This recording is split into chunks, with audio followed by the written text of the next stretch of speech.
Okay, the floor is yours, Jason. Thank you. Jason is in the middle of traveling. Jason White's in the middle of traveling tonight. So as vice chair, I'm going to be leading this meeting. So it is 6:04 p.m. I'm going to officially call this meeting of the Ellensburg School Board Directors to order. We will start with the Pledge of Allegiance, please. I pledge allegiance to the flag of the United States of America, and to the republic for which it stands, one nation, under God, indivisible, with liberty and justice for all.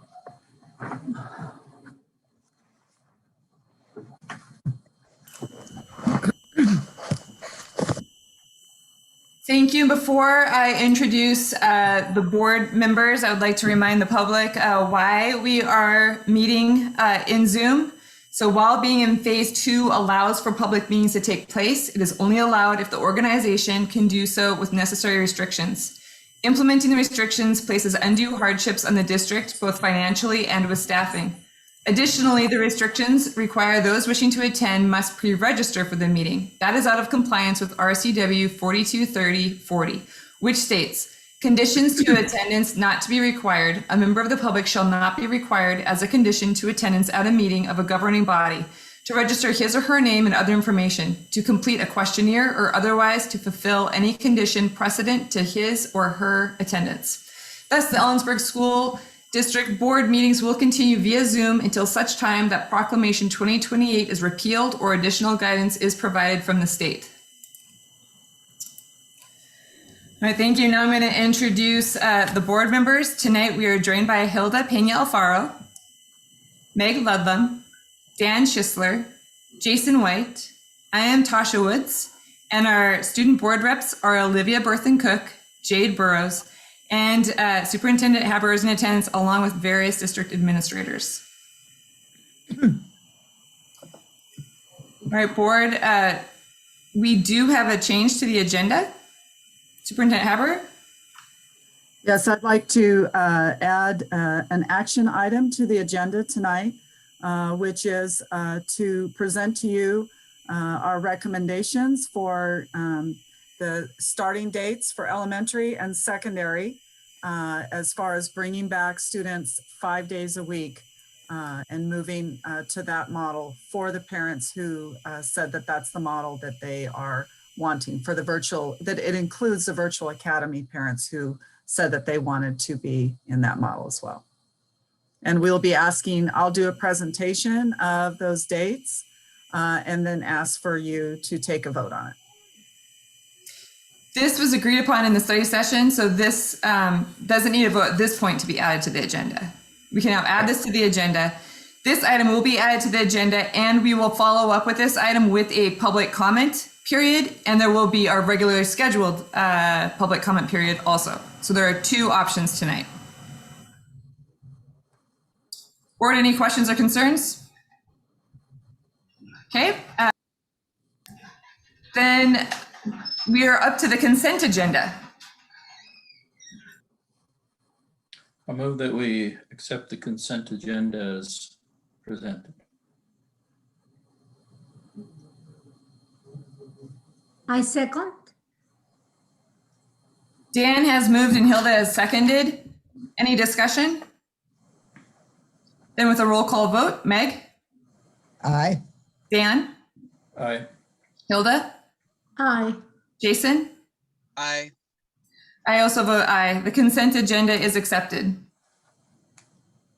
A3a Superintendent Celebrations.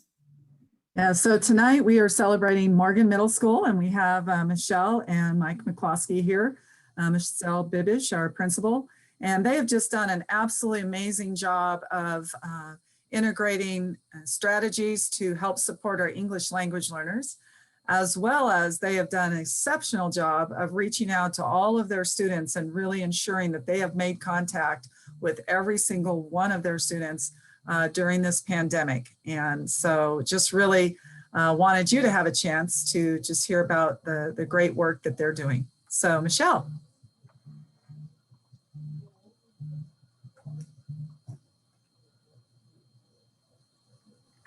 Sorry, forgot to unmute myself. All right, so I was super excited to be able to present just even briefly about some of the celebrations at Morgan. We have this, we're into more than a year now of this new life, and it's been easy to find pitfalls along the way. And so Ginger and Hilda got the full excitement on the day that that this was launched here. So we have, as Ginger said, we knew where all of our kids were. We had at least connected with them, but it was really us to them. And so when we were in December, we knew that we had 4 students who were completely disconnected from our school. And it was February when we happened to get all 4 of them back in school on the same day. And so it was, I was probably a little more excited than maybe I should have been about it. But it just felt so amazing to know that we had really, we got them back in the building. We connected with the families. And I just have to say, our teachers at Morgan have gone so far above and beyond to try to stay connected with kids and families. The counselors reach out regularly, and then, in spite of thinking, okay, should we send EPD for a welfare check? Should we, what should we do? Kevin Schursvik and Scott Botten went and did home visits, and it sealed the deal. And they said they visited with one family for an hour on the front lawn. And it was what it took for families to be able to feel that re-engagement and for the kids to be back. And so, and now we see them and they're happy, and it's just wonderful. So that was our first really big, like, I don't know. Like I said, I feel still happier about it than it seems like it should with 4 kids, but it was the final 4. So, so Mike's going to talk a little bit about some more of our exciting things that are happening at Morgan. We just want to showcase some of the really great stuff that's happening in spite of our pandemic. So when we invited our virtual students back full-time with us at the semester, over 100 kids elected to move from the virtual academy to the hybrid model. And as a result of that required us to go to 4 lunches, which is unheard of at the middle school. Typically, you can build a schedule pretty easily with 3 lunches, but if you've ever written a master schedule, it's a nightmare to begin with. But then to try and do it with 4 lunches was just crazy, which ended up meaning we ended up with an extra 30 minutes that we weren't exactly sure what to do with. And our kids have been so fabulous this year about making sure they stay masked, staying 6 feet apart, walking the right direction of the hallway, things like that. But honestly, that's an incredibly boring way to live your entire life. It's very robotic, right? And for a lot of our kids, they really needed an opportunity to have some socialization, to have a little bit of fun, and for some kids to have a quiet place to actually do their work that maybe they weren't able to do at home. And so at that time, Bulldog's WIN was born. WIN stands for What I Need. And it's 30 minutes every day that kids are at school where they get to be engaged in other activities to meet their needs.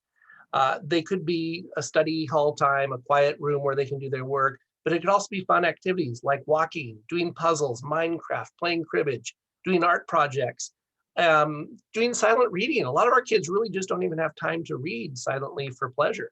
And so that's an opportunity for them. We had one teacher who did an origami class. We had one teacher who did game show-orama. We have game rooms available for students to play board games with one another.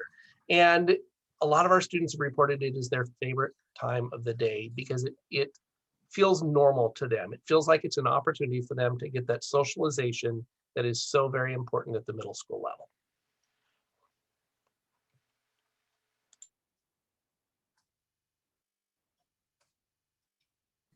Sorry. Okay.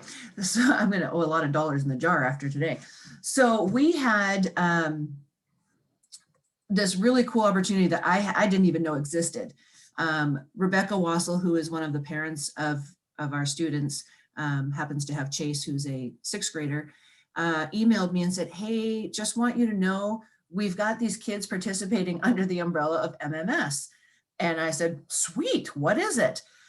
Turns out there's this thing called Future City Competition, and students have the opportunity, they're required to be mentored by somebody in the STEM field. And through that, they create a future city and present it.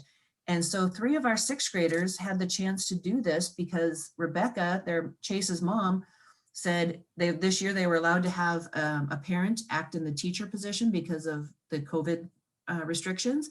And so these 3 young men, Chase Wassel, Miles O'Connor, and Henry Samples, presented Lunaris and took 4th place at state. And I just thought, this is the cool stuff that's out there. And now we know about Future City, and we're excited because we're hopeful that we'll have many more Future City competitors from Morgan. So if you've never heard of National History Day before, it's a nonprofit organization that runs this National History Day annually. It occurs in all 50 states, plus several of the US territories and several other countries as well. And there's different categories that students can enter their history projects in, including documentary, exhibit, paper, and performance, and website. And a number of years ago, I had the opportunity to judge National History Day for a couple of years when it was done locally or regionally, I guess. And it is truly amazing what the kids can come up with and what their projects are and the depth of their projects. And Nate Bradshaw's students in his advanced social studies class had the opportunity to do National History Day this year, but it had to be done virtually. And so as a result of that, he had a number of students who participated and they did incredibly well. Sam Altman-Coe came in 4th place with his presentation on the core of communication at the Battle of Marathon. Dominique Scapini came in 1st place for Cher Ami in World War I. In the group documentary category, 2nd place went to Teresa Garcia Green, Jasmine Rivera, Gwen Schofield, on how did Bob Woodward and Carl Bernstein first release the Watergate scandal information. And in the paper category, 5th place, Sarah Johnson Necromancy was a winner in that category. And all of these students, because they did so well, are now heading on to the state competition, which is very, very exciting. Morgan students have participated in National History Day kind of on and off over the years. It really has depended on if there's a teacher willing to lead them, because it does take quite a bit of work outside of school. And we're really lucky that Nate Bradshaw took that on this year, and obviously his kids did incredibly well. All right, so then we have a couple of celebrations from the staff side of things. The district this year purchased this book, EL Excellence Every Day, for every teacher in the district. And one of my pet peeves is when we get things like this and then they become a decor on the shelf. And so the building leadership team at Morgan said, yeah, we're in for this. We're ready to take this on. And so we have been taking apart this book during staff meetings and having these really great conversations in small groups about the impact. And I think the number one takeaway to start is that this is not about for those of you who don't use that term every day, is English learner. So this is for our students who are learning English as their 2nd language or 3rd language.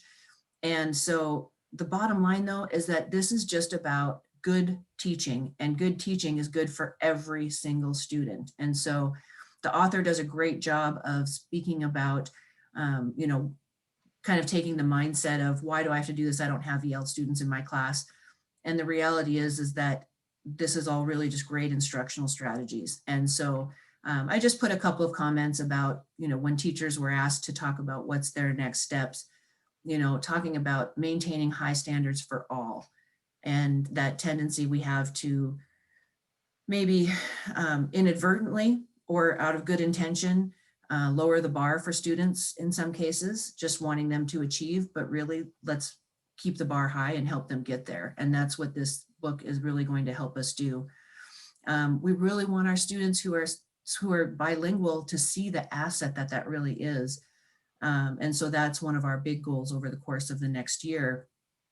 And then being able to just take that time that we don't often take, sometimes, especially in a year like this where when you see students just 2 days a week, if they're in hybrid, there's a tendency to want to feel like you just have to keep going because you might not get through enough. And that value of being able to take a step back for just a moment and analyze the learning so that we can better support students. And I thought that was one of the really big, a great takeaway was that it's not about analyzing just our teaching. It's about what is the learning showing us. And so that just wanted to showcase this book. And then Mike was going to be able to share a little bit more. So as part of the district initiatives on diversity, Ginger and Hilda and Michelle have been leading us through a conversation in the book, Courageous Conversations About Race. But as a staff, we had the opportunity to read the book, White Fragility, which a couple of our staff members had read in the past, but I had not had the opportunity to read it, and neither had quite a few others. The best part of this book was the discussions that came out of it. And one of the things that we learn in teacher school is when you put up a PowerPoint, you do not read the PowerPoint to your people. Guess what I'm going to do? I'm going to read the PowerPoint to you because I think this is, the quotes are so heartfelt from my colleagues who read this book, and I wanted to share those. One person said, in the first chapter, I was bothered by the author's assumption that I was racist. Me? No. She doesn't know that I'm part African. One of my best friends is Latinx. My immediate family has members from Central Asia. As our group moved forward through the book, I had significant changes occur to my thoughts of racism and how I am a part of it on a daily basis. I love being part of the discussions and hearing the views of my colleagues. Another person said, this book study meant a lot to me. I've learned the importance of talking with others about challenging topics, including those of race and gender discrimination. It is important to have discussions that make you uncomfortable and then grow from them. Another person said, participating in this book study significantly expanded my understanding of white privilege and the insidious ways in which white fragility works to maintain a racist system. Although I still have a long journey ahead, reading and discussing this book helped create a roadmap for me for recognizing, naming, and changing components of systemic racism through building racial stamina rather than maintaining white fragility. And another person said, reading White Fragility as a staff was a bonding experience in a year where separation is the norm. We were able to openly discuss racism and the many ways we have benefited from and inadvertently contributed to maintaining systemic racism. I believe each person came away from this book club with a renewed commitment to doing their part to eradicate racism in our school and our community. And on a personal note, it was such an amazing opportunity to hear my colleagues speak and to be able to share my own thoughts. The dialogue truly was some of the richest dialogue I think I've ever had in a book group. There oftentimes, I've done a dozen book groups over the years at school. Oftentimes I don't necessarily look forward to going to them. This one I truly look forward to going to every week. I was one of those people who used the term, I'm colorblind. And I realized that my good intentions really were, well, to try and treat everybody equally, didn't honor and recognize the rich culture of so many of our students by not recognizing color as an important part of who people are. And I think that was the greatest takeaway for me, is that my attempts to not be racist actually caused me to have some racism in my own life. And so I enjoyed the book so much. And I think every single person who participated in it this year, it was pretty neat too. I'll just say this, as the book study goes on, usually the numbers of people who show up to the meetings tends to drop off a little bit. It didn't happen with this group. The same number of people who ended the book study because it was that engaging and the conversations were so rich and so meaningful.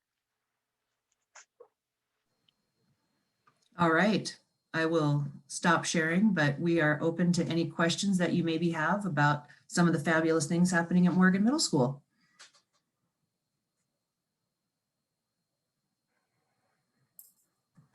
Well, this is not a question. I just want to congratulate Michelle. It was such an honor to see how excited she was to be able to reach to all the kids and make part of the school, these 4 kids that were not part of the school until that day.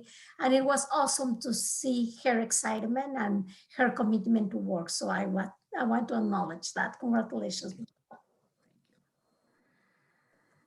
Well, I'm curious to know what the reaction was when four students from Ellensburg got 4 of the 5 top places in that contest, and they hadn't even been there before. That's amazing. I know. I don't know. It'll be exciting to see what happens with state. And I asked the kids to send me pictures, but I haven't gotten any yet because it's all virtual. But yeah, we have got some incredibly talented kids, and we're looking forward to National History Day really becoming part of our school culture. And I really want to give kudos to Nate Bradshaw. You know, Nate is a local boy. He went through Ellensburg schools himself and has gone on to really become an amazing teacher. And super proud of him and of the kids who have done so well under his tutelage. I have to say National History Day, that's close and dear to my heart. In North Dakota, I don't know if people remember Joanna Markell, the previous editor at the Daily Record. We did National History Day in junior high, 7th and 8th grade. And I think our parents were sort of surprised when we signed up for it and said, oh, we're going to do this because we made it to national. So we went to Washington, D.C. And so our eyes were open wide, and it was a life-changing experience, National History Day. It's a very, very rigorous and good group and opportunity. Kudos to you guys for allowing your students to participate in that. Oh yeah, it's going to be more than allowed. We're going to encourage. I want to send a whole bus next year. Yeah, and I think that's pretty cool too. And I know there are lots of competitions that we have sent our kids to in the past, and it's great that even in the pandemic, those are still available, and we should keep a lookout for other things. I don't know if Wind Kids is going on this year or not. I think the travel has kind of shut that down, but yeah, I haven't heard of it this year. I know that Colette Watson, who's been our KidWind advisor in the past, is excited to get that going again next year. yeah, I think there are a bunch of them that we should keep on the lookout for. Good job, though. Thanks. Board members, anyone else? Well, thank you, Michelle and Mike, and thank you to your entire team at Morgan Middle School. It has been one heck of a year, and your constant eye on connecting with students, and even in the midst of this, doing a staff book study on a very difficult but important subject. Thank you. Thank you for all of your work that you do. Thank you. Thanks for the opportunity to showcase it. All right, board, we are at administration, item B, the resolution of surplus property. This is an action item. Yes, thanks. Thanks, board members. Defer to Brian. There we go. And Chair Tasha Woods. I'm sorry, I didn't mean to speak over you, Ginger. Internet connection is a little bit slow for me, but I just wanted to take a few minutes to talk to you about this resolution to surplus property. We're talking about two of the 3 portables that are currently located at Lincoln. One is the Evergreen Mobile. It's the oldest one in our inventory, 1988, and then the other is I believe it's a 2001. And we have space for one of the 3 portables. And thankfully, Mr. Dale Leslie was smart enough years ago when he laid out our portable resting spaces to add one more space for a future portable. So we were able to save our best and newest portable and move that over here in June. However, we do not have space for the other 2. And so I think our best avenue at this point is to go ahead and ask you to surplus them.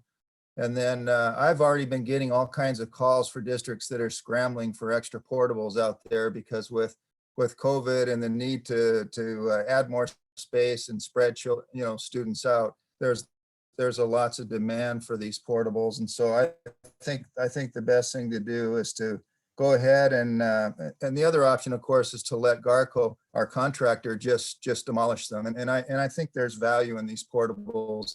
So I think the best way to go is to ask you to surplus them. And then we will move the 3 of them out of the way, and so that Garco can get in and begin their construction. as soon as school's out in June. So anyway, are there any questions that you have for me about these portable classrooms? So, yeah. Go ahead, Meg. Well, are we moving students out of Lincoln this June? I mean, next fall?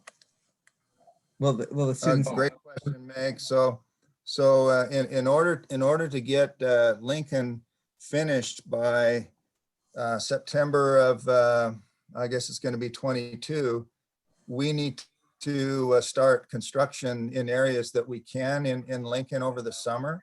And so we're going to need to move those portables out of the way, because that's the area where the elevator is going. And on top of that, Garco is going to need some layup space where they put their trailers and some of their equipment and things like that.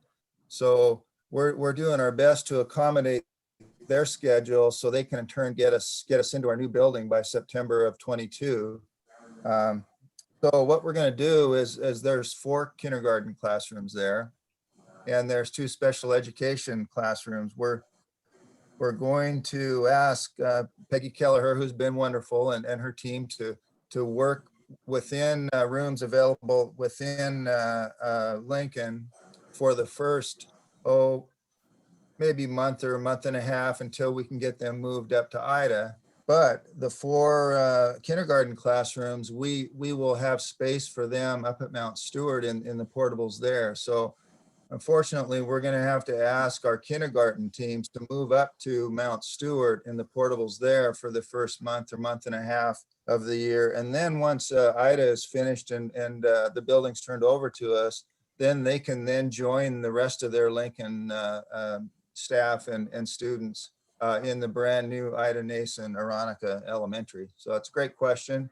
We're asking a lot of them, and they've been really good about it, but it's going to take some coordination to pull this off for sure.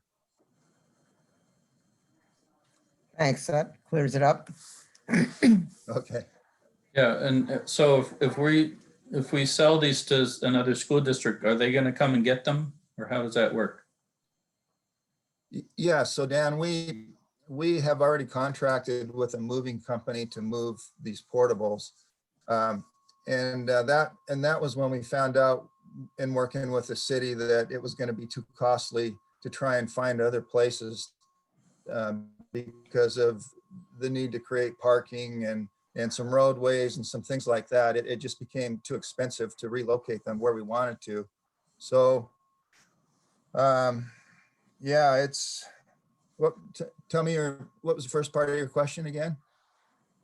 Well, if we're surplusing them to another school district somewhere, Okay. we're gonna provide the transportation for them also, or how is that gonna work? No. So what will happen is, as I said, we contracted with a moving company, but that was to move all 3 over. So we'll just have them move the one. And by the way, it's just to move a portable across town. It's $30,000. So these things aren't as portable as you think. And then there's going to be all the costs to reset the one over there. You know, we could be looking at 150 to 175,000 by the time we're done getting that over and set in place. So what the new buyer would do is they would have to then contact this moving company and arrange to have them move to their sites at their expense. And we want to try and coordinate that so this happens right in the last week of June so that they're out of the way in time for Garco. Yeah. Okay, thank you.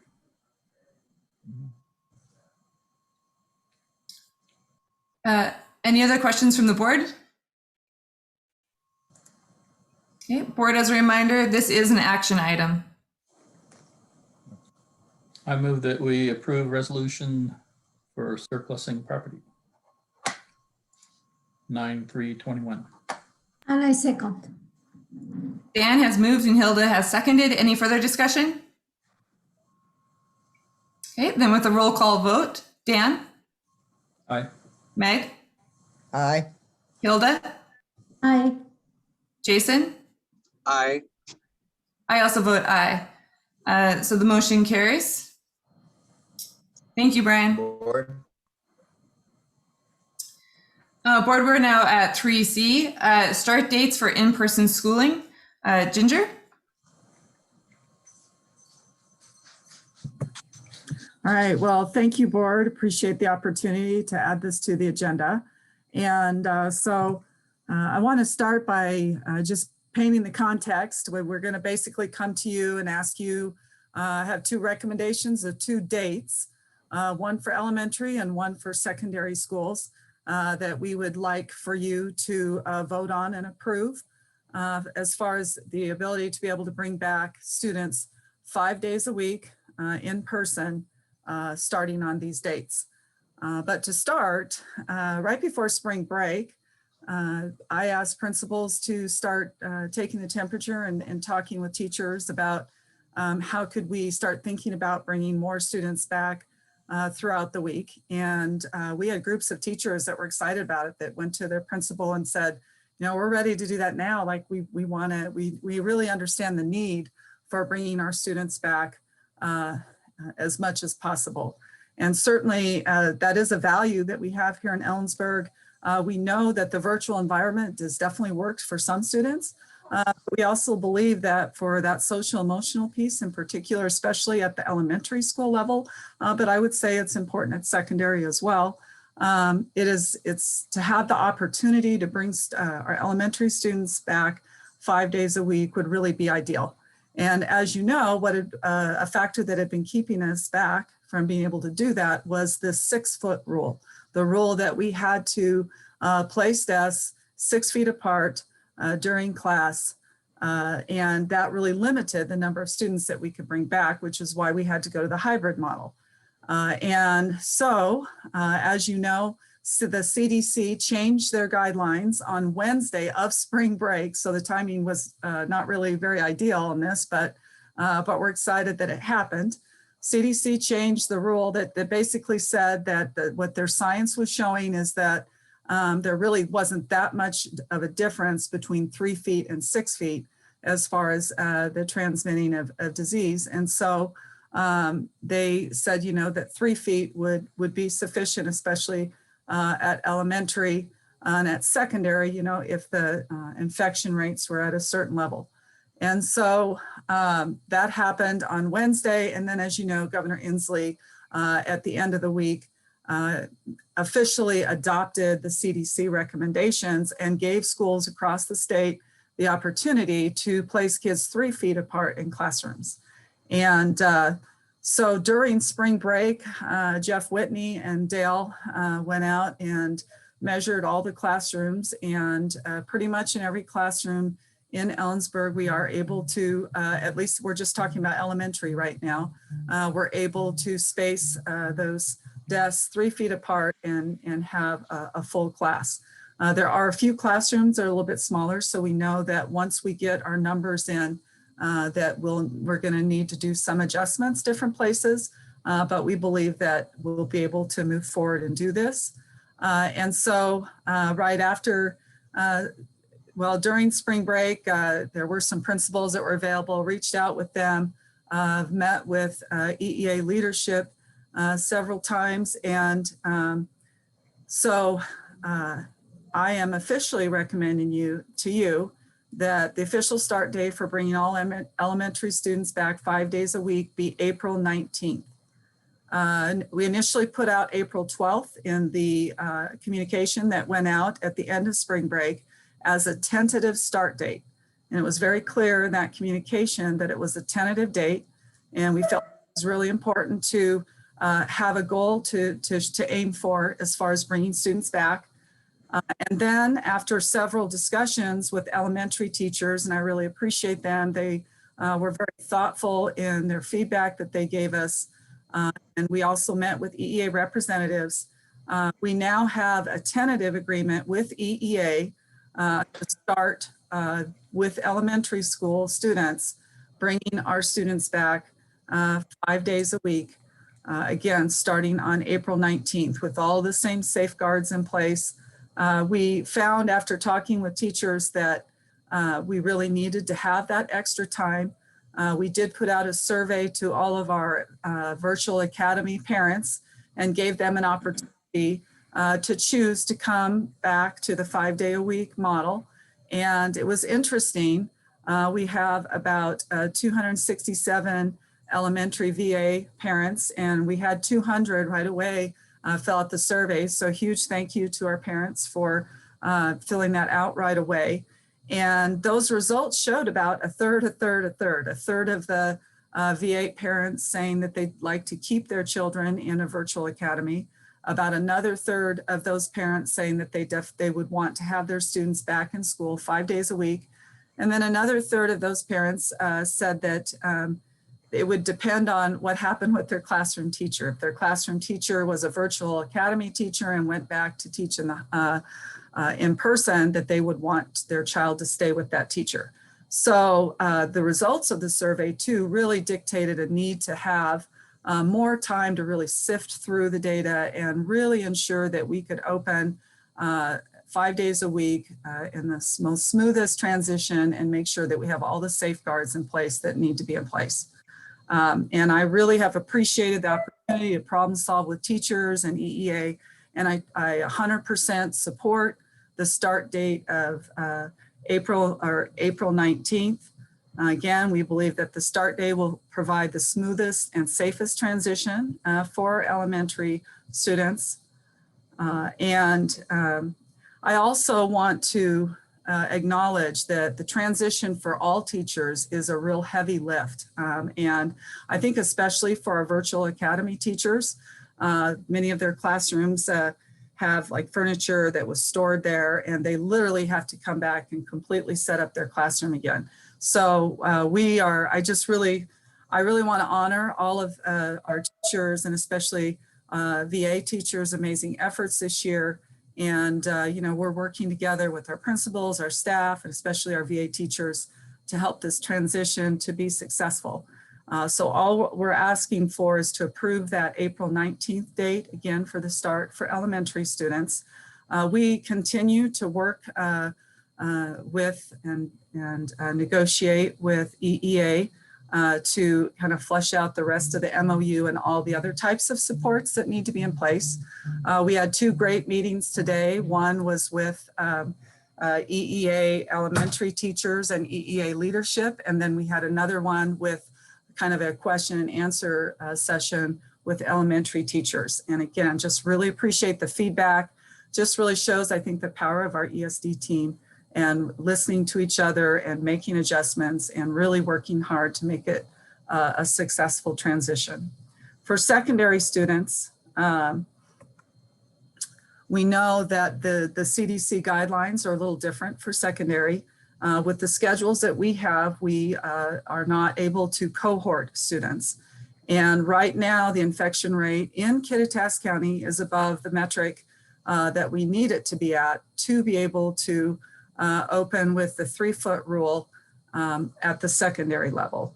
And so it's really a plea again to our community to just continue to work hard with our masking and hopefully getting vaccines if people are able to do that, so that we can bring our overall infection rate down so that we even have that opportunity to be able to bring our secondary students back 5 days a week. So for secondary students, however, we do have a date that we would like for you to approve.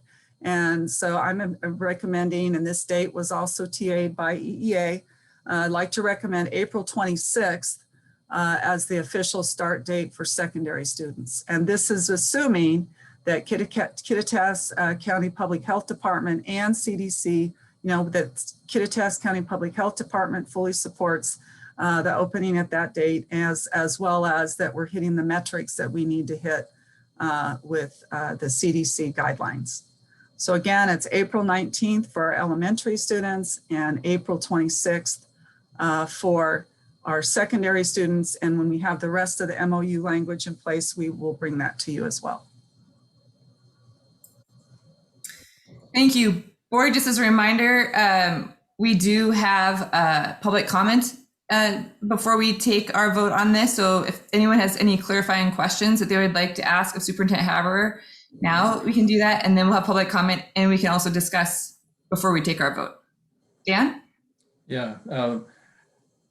Ginger is, I know the question, I guess, is about secondary and if it's, how will we decide? I mean, we've got a date, but it's contingent upon lowering our rates of infection. Is that's going to be a day-to-day decision or a weekly decision, or how are we going to, is that dependent on what Dr. Larson figures out about our recommendation? I think over time, as we get closer to that date, I mean, we're still going to prepare. We're going to be measuring classrooms. We're going to be working together to get the plans in place and all of that. I think at this point, what that predicted is kind of a rise in the infection rates and then a decline.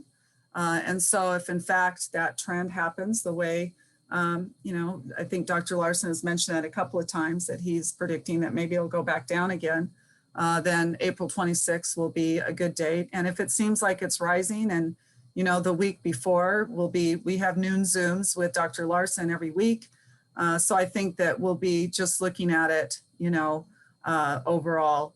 And day to day, I think we would kind of go back to some of the same process that we had in place with our first MOU. But those are some of the details, Dan, that we're working through that we'll be able to bring back to you. Okay, yeah, and it just comes back again to the same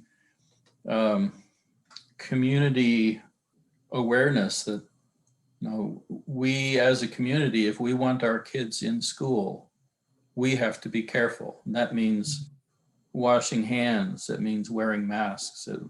It means keeping apart from each other, not doing big groups.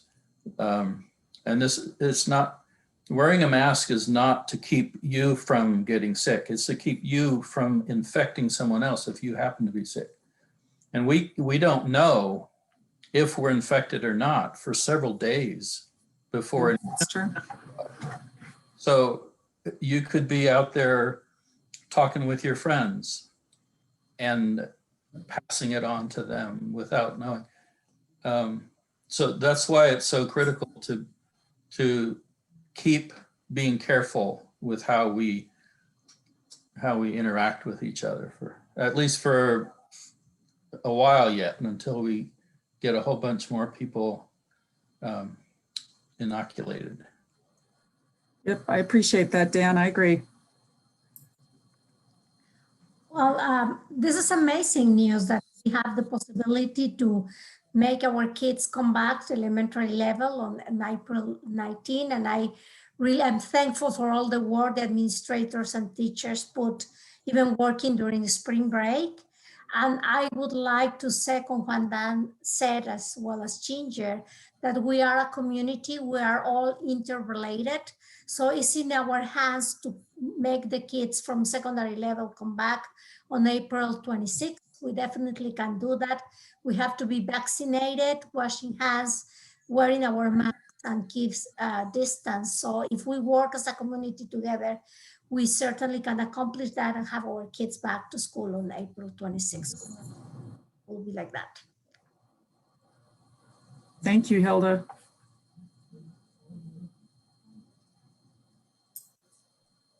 So I'm giving any other board members, go ahead, Meg. I have nothing to add except ditto. It's well said by both of you. We've just got to keep the community, keep working as a community to make this possible. So to clarify, Ginger, during spring break, when our district heard about the CDC's changing in the 3-foot guidelines, even though it was on spring break, we immediately had administrators working to solve what it would look like and take to get us back. Yes, I was working on it, and you know, with the executive team, we were working on it, and I sent out information to principals, and then there was a few principals. I try really hard not to interact with the principals during their break, but a few principals really wanted to meet, so we did end up meeting together, and we were able, and appreciate EEA, we were able to contact some of them as well. And then we've been able to work together, and I think we're on track to put together a really good plan. I'm very appreciative, I know we all are, of everyone who was in their measuring rooms again, checking to make sure that everything's okay again. Because this has been the direction of the district since we were shut down in March. It was immediately watching administrators saying, okay, what can we do? How far can we go? What can we do? So I'm glad that you didn't wait after that CDC announcement. And I was actually surprised at how quickly that Blackboard announcement hit my parent email. It was pretty immediate. All right, board, any other questions? Okay, at this point, we are going to open this up for public comment. Matt, I'm out of practice. I know you're not. Public, we are going to have this section to be public comment. It will be just pertaining to this agenda item, and then you will have another chance to do public comment further into the meeting. Matt, are you good to go if I read that? Yep, blurb? go ahead and I'll get the screen share set up. Thank you. Individuals wishing to be heard by the board will first be recognized by the chair. Individuals will add their names to the document that is in the Zoom chat box, or individuals will be recognized within Zoom by using the icon to show they are raising their hand. Once the chair calls on an individual, they will identify themselves by stating their name and address for the record. Individuals will proceed to make comments within the 3-minute time limit. In order to provide equal opportunity for comments, an individual's microphone will be turned off at the 3-minute time limit. The chair may interrupt or terminate an individual statement when it's too lengthy, personally directed, abusive, obscene, or irrelevant. The board as a whole has the final decision in determining the appropriateness of all such rulings. In accordance with the Open Public Meetings Act 4230, oh, and there went my thing, sorry. Agendas and topic must be set in advance of the meeting. Board members will not respond to public comment during the meeting. Additionally, comments can be submitted to the board at board@esd401.org.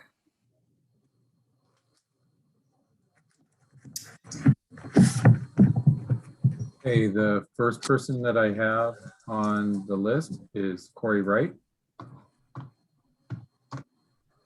Get him unlocked.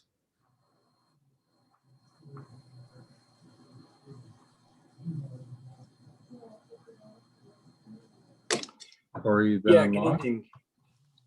Can you hear me okay? Yep, go ahead. Okay.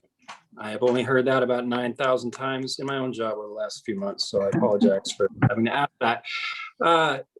Board and Superintendent Haberer, thank you for this opportunity. My name is Corey Wright. I live at 610 Heron Farm Lane. I just want to say first off that I am fully in support of these reopening dates. I appreciate the work that has gone into this.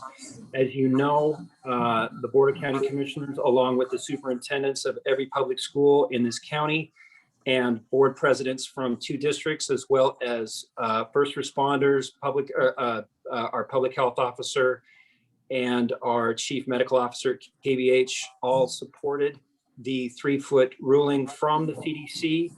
And I was very pleased with the broad support of this across across the education spectrum, as well as our local leaders. I just want to say that I understand the logistical hurdles that go with this, being married to a teacher.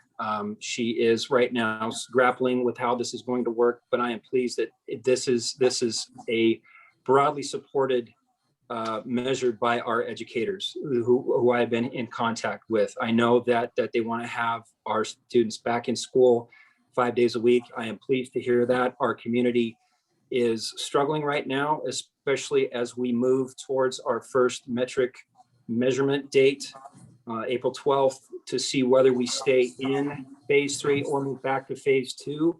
I think it's critical that if we do move back to phase 2, that we still have our kids moving into school. The community is going to be struggling if we do in fact move back again. And my concern as a commissioner is that we are still, as board members said, trying to get folks to follow the common sense guidelines. And as we look at the possibility of moving back, I think it's critical that our kids are in school because the vaccinations are available. Those folks, especially the teachers, have had the accelerated rates to get that done. The opportunity is there if folks feel the risk.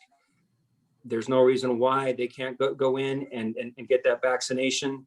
I think it's time to start looking ahead, and I am glad to hear that dates are set and our community members can start to count on those dates as moving forward. And I understand there, you know, as situations change, there may be some movement of those dates, but just to have those on the calendar, looking forward to them, is a huge step for our county. So I appreciate consideration of this, and I just want to register my support. Thank you very much.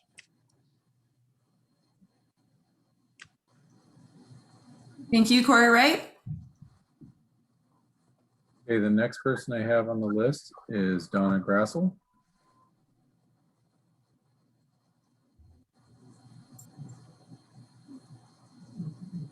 Ask Donna to unmute. Thank And you, Matt. I go ahead. appreciate it. Can you hear me? Yep, go ahead. Donna Grassel, 200 Cedar Cove Road, Ellensburg, teacher at Morgan Middle School and president of EEA. I just first wanted to say teachers, of course, are in favor and always have been in favor of bringing everyone back as soon as possible, but also making sure that we do that in the safest way possible for our students, our families, our teachers. So we appreciate very much the opportunity to get vaccinated. We encourage everyone to take advantage of that as quickly as possible.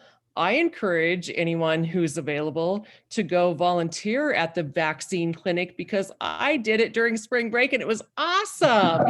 So many amazing people. I saw former students I hadn't seen in 15 years. It was great.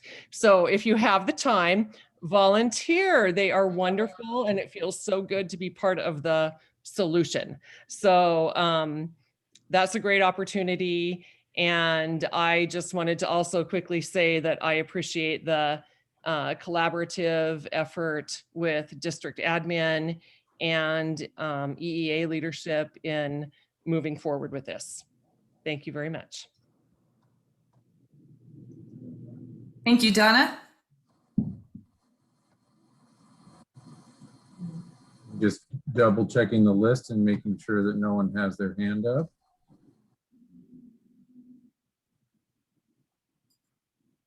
I see no one else on the list. And let me just refresh that again. Would you like me to sit? Oh, I've got Elsie Siskey. Hang on just a moment. Just remind people you can sign up on the list that's in the chat box, or you can raise your hand using the Zoom icon at the bottom. Find her.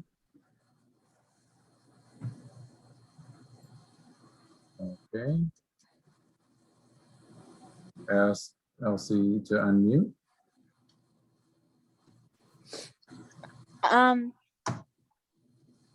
Go ahead. I'd like to thank you for coming up with the start date and giving me all of these opportunities to speak up, and I look forward to being in school soon. That's it. Thank you. Thank you, Elsie. And let me just double check the sign up sheet again.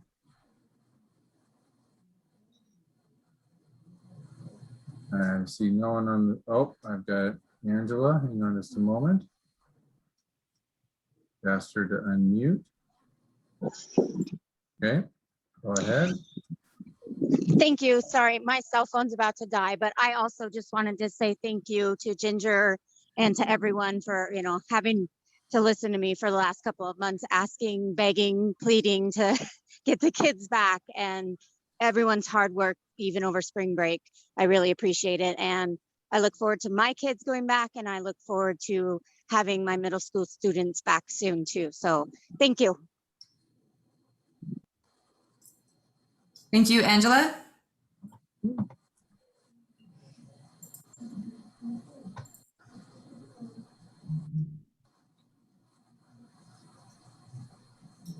not seeing anyone else on the list, and I am not seeing any other hands raised. Would you like me to set the timer?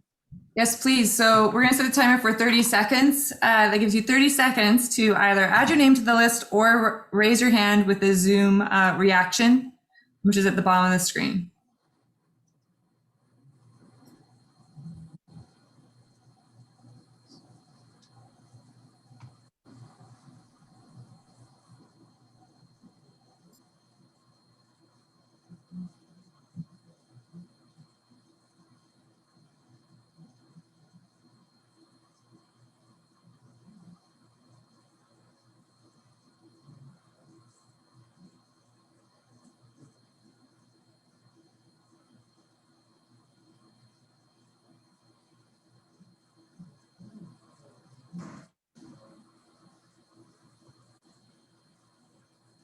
Okay, that is it. Okay, without seeing any further hands raised or having anyone add their name to the list, we are closing public comments for this agenda item. Or this is an action item.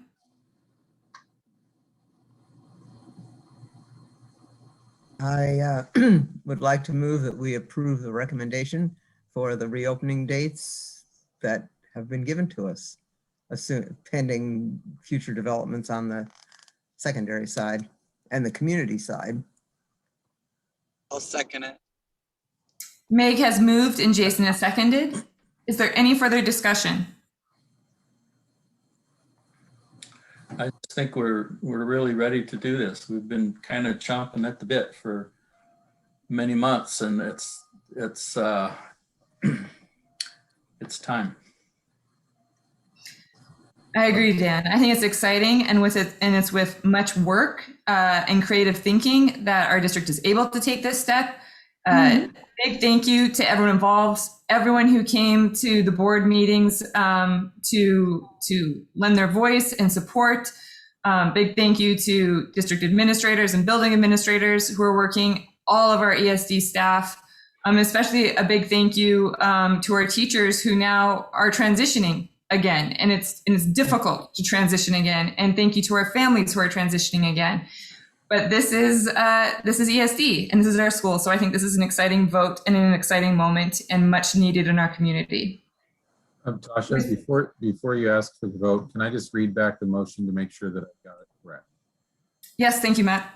It's start date for K through 5 of April 19th, 2021 for in-person learning 5 days a week, and a start date of April 26th, 2021 for secondary students. That's correct. Okay. All right, thank you. And with that, I'll call a roll call vote. Meg? Aye. Dan? Aye. Hilda? Aye. Jason? Aye. I also vote aye. We have in-person start dates in April for our schools and community. Yes, that's very exciting. And I do want to reiterate, Dr. Larson in our community health has been working very, very hard. Very glad that Commissioner Corey Wright came. This really is our game now, Ellensburg. Like, this is up to us of whether we stay in phase 3, whether our kids get to stay in school, whether we get to still do sports, and whether we get to have rodeo this year. And we can do this, but we have to do it. We are on to the business portion for a asset preservation report. I believe this is Brian. Yes. Thank you, Brian. Well, thank you, board. Congratulations on getting students back in school. That's exciting. So this is a little bit of a silly report. Why we're approving our greenhouse at the high school each year, but the background on that is, and Dan asked some good questions of me earlier today. The asset preservation program is required for us to maintain our buildings and structures and demonstrate over a 30-year period that we are doing just that, so that when they're eligible for state match every 30 years, the state will then award us with state matching construction funds. And so that's what the asset preservation program is for. And currently, the only structure in our entire entire district on this program is the high school greenhouse. And so Mr. Lee has to go around once a year and do an assessment on the building and then add that data into OSBI's construction database. And that he has done that. We are required to bring that report to you once a year. And that's what this is for. And so it shows the building at about 80.61% condition. And it has dropped a little bit from last year, as Dan Schischler pointed out. The reason it did drop is that there's an expectation that over time, concrete windows and things like that are going to decline over time. And so that was the answer for why it declined a little bit. It's not for lack of maintenance. It's just Father Time does that to a structure. So I would ask your approval of this condition and assessment report, and then would let you know that next year about this time, you will be seeing not only the greenhouse, but you'll be seeing Morgan Middle School, and you'll be seeing Mount Stewart, the new Mount Stewart Elementary School. You'll be seeing the Early Learning Center, which is right behind Mount Stewart. And then you'll be seeing Ida, Nason, Aronica on this list too. And so then it'll be our job to take care of those buildings for 30 years. And when that time is up, they too will be eligible for state match. So are there any questions at all about the asset preservation program?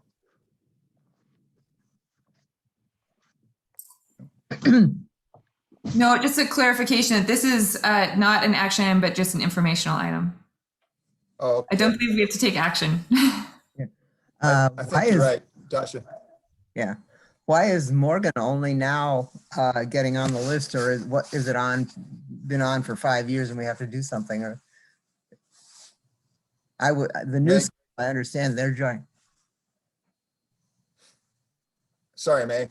A great question, Meg. The reason it is not on there is you of a board have not yet officially accepted Morgan. Oh. And I can give you an update on Morgan. Just as of last week, we sent our final pay app request into Graham. We finally worked all the financial details out on the settlements and all that, on those kinds of things. And so now the ball's in their court to send us an invoice. We will make the final payment, and then we will begin the 1 month closeout process, and that ensures that the building is done and completed to our expectations. And anyway, before that's all done, it does not get added onto our inventory list. And another reason that we kind of delayed things a little bit was it helped us qualify for about $2.5 million more in match for our elementary schools, because once we ask you to approve this new building, it adds additional square footage and seats, available seats for students. And it would obviously have hurt our match dollar amount from the state. So that's why it's been delayed. One of the reasons it's been delayed. Did that answer your question? Yeah, thank you. I knew all that, but Thanks. I'd forgotten. That's okay. Any other questions? All right, Brian, 4B, financial report for December and January. Yes, board. Well, we're playing a little bit of catch up. So you have 2 months there. A little extra reading for you is exactly what you need right now, isn't it? Anyway, December and January reports. The thing to point out for you in December's report is we did kind of finalize the last 9.5 million in bond sales. And so I wrote that up a little bit as an explanation. I still get the question, well, why did we only sell 8.82 million of the $9.5 million worth of bonds, but yet we brought in, over $9.6 million in revenues? And that was because it was a great time to sell bonds, and buyers out there in the market were eager to buy our bonds and pay us a premium for it. And so we actually brought in enough money to of course, cover our 9.5 million in proceeds, but also the cost of selling the bonds. And we did all that with a true interest rate of 0.73%. So anyway, I thought I would write that in just in case you get questions on that. But that's the last of our 59.5 million in bonds. And so there's that. And then in the January reports, again, that would be, how are we doing to budget? You know, is a great question during COVID times. I think everybody's finding that they're spending a little bit less because all of their students are not back in full time. But we're also this year, unlike last year, we're receiving less revenues from the state because our counts are down and our enrollment's down. So through 5 months of the year, we should be at 41.6% if we were exactly on budget. And our revenues are down to 37% and our expenditures are down even further to 35.4%. So again, that's directly attributable to COVID and us not having kids, you know, in school 5 days a week. So it's all really I could see that was in the reports. Are there any other questions about the reports?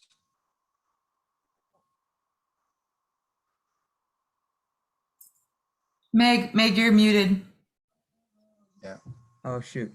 I thought they were that we were still using last year's enrollment figures for the state revenue. Is that not true? Or is that's only in a bill going forward?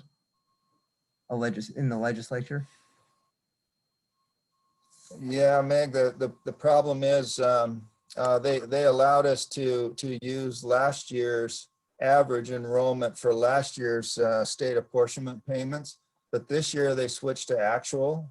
And so given that we are, you know, we're just a little over 200 FTE down, that's reflected in our revenues. And given that we're only really transporting, I think if I remember right, maybe Ginger can help me with the number, but roughly around 650 students per day. And that's about a third of what we normally transport. So as a consequence, our transportation revenues are down too, because, you know, they're paying us for butts in the seat. And right now, just not as many of those. So, yeah, we're hoping for some additional relief. Yeah, I know that going forward, Sorry. yeah, anyway, I'll say something in the later report. Okay. Anybody else? Thank you, Brian, for both those reports. All right, thanks. Okay, board, we are on to individual board reports. We'll start with Dan. Dan, is there an early learning report? Yeah, just that the next book giveaway down at the Catholic Church on the south side is April 7th. So if your kids birth through 5 like to read, or you like to read to them, it's a good way to get a book or two and keep them getting ready for kindergarten. It's noon on the 7th. Thank you, Dan. Student board reports, Olivia, I'm trying to see, I think I saw you in here, and Jaden? Yeah, I'm in here. I'll talk about the legislative meeting that Jaden and I went to with Meg. It was a little over a week ago, I think, and I spoke on the transportation bill, and Jaden spoke on the credit bill. And it was really nice going to it. It was really fun. It was cool to see people from other school districts too, and it was interesting to hear all their stories. And also Elsie Siskey came as well and also spoke on the transportation bill. So yeah, that's all I have to report. And then Jaden had some things too. Yep, and to quickly add on to Olivia's point, it was also a wonderful chance to actually see the faces and communicate with our representatives so directly, and that was such a great opportunity that I think more student involvement would really benefit from. And then for my specific report, I just wanted to update you all that the Student Senate got all of the questions about the student experience and that we have another meeting next Tuesday to refine the survey that we're going to send out to the student body. And sometime, I hope at least 2 meetings from now, we should be able to report back to you on how students have felt reopening from COVID and what has really been challenging and what would really be important to them going forward. Thank you, board. Thank you, Jaden and Olivia, for lending your voices and leading with your voices. And Jaden, I think you're right. Student voice is really important, and the representatives really do want to hear that. And so when you guys take time out to do that, it really is very effective. Hilda, for equity, teaching and learning, do you have a report? Yes, I do. I like to share with the board a little bit about our third session that we have. And we started the session with a small group discussion about how race had impacted the life of all the participants. We did it in small groups, and thanks to the 4 agreements and be respectful with each other and speak the truth, I think it was a very successful conversation. And then Jen presented us with some data about the district and the disparities that still exist between the Hispanic groups, English language learners, and the other groups, specifically in AP courses. And it was very interesting to see, sad to know that the disparities are there, but it's a very good starting point. And I think that it makes the group feel more engaged and willing to participate and do something in order to try to have a more equity environment for all the students. And then we talk about a compass, which is really like a tool in order to engage in conversations, difficult conversations, specifically about race. And finally, I touched a little bit, that was the part that I did, about a book for an author that is called Ibrahim Kendi. And it's very, for me, it was very enlightened, because he talked about what is the meaning of being a racist or an anti-racist. And what he does is that he put it in terms of what do you do in a specific, within specific circumstances. So usually there is a lot of pushback, or it's very difficult to say, well, I am racist, because we think that this is part of our identity. But his proposition is that we think about, we are racist if we do not act when we see some racism in front of us and we do not act. So I think that that was very well received by the group, that we are moving forward and doing a lot of like planting seeds that they are gonna, in the future, in the near future, hopefully, we will see the results and moving forward to more equity in all the spaces in the school districts. I don't know if Ginger wants to add something else. Well, that's it. That's all I have. Thank you, Hilda. I want to add on that I attended a Pacific Education Institute conference in an afternoon. Ginger was there and Jen was there, and I think other ESD members were there. Board member, that is who we teamed up with, PEI, to support learning at Ida Nason Aronica. Ginger, is there anything you want to add on that? Yeah, we're so lucky to have Megan Rivard be our facilitator for us here in Ellensburg. And as many of you know, she was I think a chemistry teacher at the high school at one point, and she's done a lot of work with our summer programs.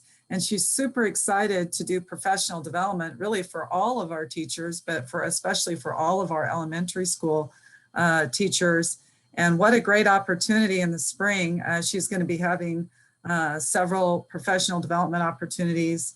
And I know we have a lot that we're working on, but even into the summer and throughout next year on how we can get our kids outside and do learning in the outdoors, and really their model is called field STEM. So using those STEM problem solving skills, but also doing it outside and learning how to really appreciate our environment and really become invested in supporting our environment, you know, as they move out and graduate. And definitely taking a project-based approach. And the other thing that I really appreciate about Pacific Education Institute, which really was a guide for the naming of our new elementary school, is that they really honor the Native American culture and traditions that are in each of the areas in our counties in Washington. And so I'm super excited to see how we can continue to integrate the rich Native American culture that exists here in Kittitas County as we continue to partner with Pacific Education Institute. Thank you, Ginger. Meg, is there a legislative report?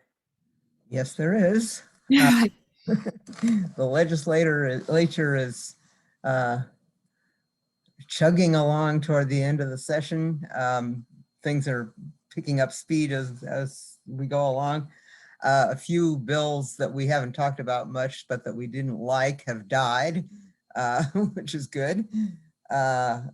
Like not allowing civics to count for social studies credit, things like that. There's the bill for emergency waiver of high school graduation credits for the pandemic, or actually for emergencies in general in the future. That bill has passed, but the district has to present a plan for how we're going to implement that, and then we'll need to approve a resolution accepting that plan, or whatever the resolution will say. But anyway, that'll be coming up. Spring assessment plan, the State Department of Education has, well, the Federal Department of Education is not allowing schools to not do assessments, or is requiring schools to do assessments this spring despite the pandemic, but we can come up with proposals not to do as much testing, and that's what the state has done. They're doing a random sampling of testing, 50,000 students instead of 700,000 students. Only one test in each grade level, except all English language learners will be tested, I believe. There was a webinar and a public comment period and so on and so forth. And the plan should have been submitted. The state's plan should have been submitted to the Department of Education last week. So we'll see where that will keep moving along. Both the House and Senate have released their budgets. There's all kinds of both agreement and disagreement in there. The bills that have passed to cause future state funding, or I guess next year and beyond, to be based on next year and the year after, to be based on enrollment before the pandemic, and there's also an adjustment for transportation of some kind. The way those have been adopted as policies, but not as money, not as budgeted funds. And the Senate and House have different ways of funding those policies, but and I'm not inclined to get into the details and try to move that conversation one way or another. Just fund it, and it will be funded at least by federal funds. If the state doesn't, the state may rely more on federal funds than their own funds on that. But I don't think there's a whole lot we can do about it. But there should be some relief on that. And this relates to what Brian was talking about. I had not realized that this year we were not being held harmless, or we're not going to be held harmless anyway, but that we were not going to be aided, supported on those issues. let's see. And of course, there's all kinds of detail and, money for things we like, but maybe not as much money as we'd like. But one small thing I found in the capital budget is that there are proposed nutrition grants that would cover our expenses, some of our expenses relating to elimination of styrofoam trays, possibly even the dishwasher itself. We need one dishwasher, as I recall. So that was a little bright spot in the budget that I found.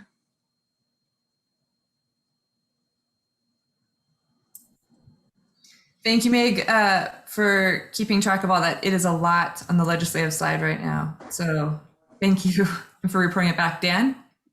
Yeah, is there any progress on the prototypical model? No, it's not. I mean, there is nothing in this legislative session that moves it any farther than it was already moving. There is a study group set up, which has a deadline outside of your horizon, outside of it's sometime in 22, end of 22, I think, that they have recommendations due, and there were some bills to try to speed that up, but it didn't really slow it down. The pass. Okay, thank you. Mm-hmm. That prototypical model is a tough one, especially after our vote tonight. It's very exciting to bring students back, but we've also heard the conversation of we need students to come back to school because of mental health and to be a support that way.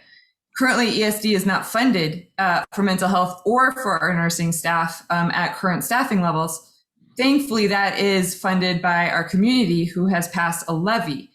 And so the levy is the only thing that is funding the mental health for our students and staff. And until the legislature picks that up and changes this terrible name, a prototypical model, it is still going to rely on our community through that levy to support mental health of our students. And that, I don't believe that that's the way it should be funded, but that's the current model. Well, there is a little bit of, I don't know how much money in the budget for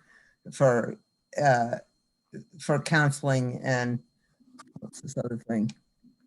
Something safety. So anyway, but it's pandemic related and it doesn't really address the larger structural problem that you're both talking about. But Meg will stay on Ledge Committee and she will fix it. Okay? Thank you, Meg. All right, we are into our second public comment. Matt, are you ready? Yep. All right, I will read this again. Individuals wishing to be heard by the board will first be recognized by the chair. Individuals will add their names to the document that is in the Zoom chat box, or individuals will be recognized within Zoom by using the icon to show they are raising their hand. Once the chair calls on an individual, they will identify themselves by stating their name and an address for the record. Individuals will proceed to make comments within the 3-minute time limit. In order to provide equal opportunity for comments, an individual's microphone will be turned off at the 3-minute time limit. The chair may interrupt or terminate an individual's statement when it is too lengthy, personally directed, abusive, obscene, or irrelevant. The board as a whole has a final decision in determining the appropriateness of all such rulings.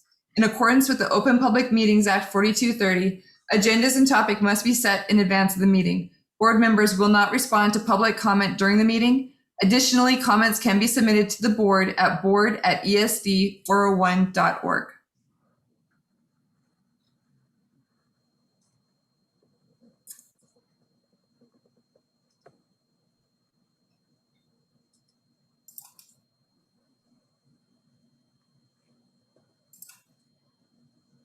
Matt, has anyone signed up on our document? I'm just refreshing it and taking a look here.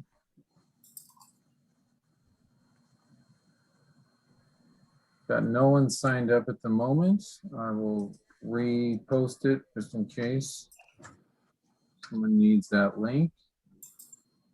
Otherwise, I can set a timer. Yes, please set the timer for 30 seconds. So just to remind everyone, you can sign up on the link that's in the chat box, or you can raise your hand with the reaction at the bottom of your Zoom window.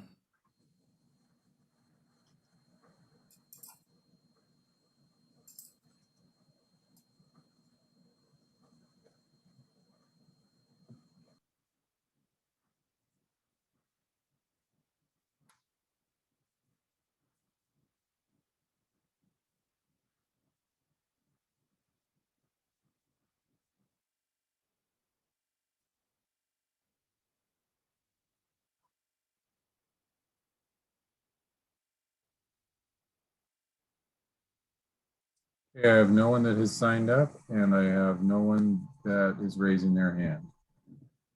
Thank you. Then we are closing public comments at this time. Board 8A, proposed items for future consideration. I would like that we talk a little bit about the equity policy on during the study session, next study session. Noted. Board members, anyone else?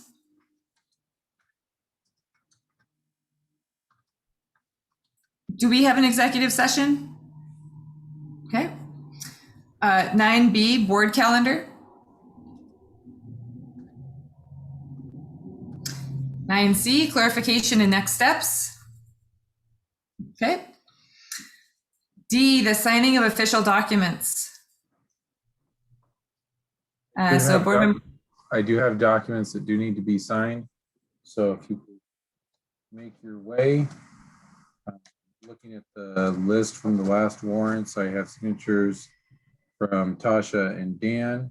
And so I do need 2 other folks to come in and sign those, please. And then I have stuff for Jason as well. Okay, thank you. Board, that lands us at adjournment. Dan so moves to adjourn, and I believe Hilda and Meg also move to adjourn. Thank you. This meeting is officially adjourned. Thanks. Bye-bye. Thank you. Bye.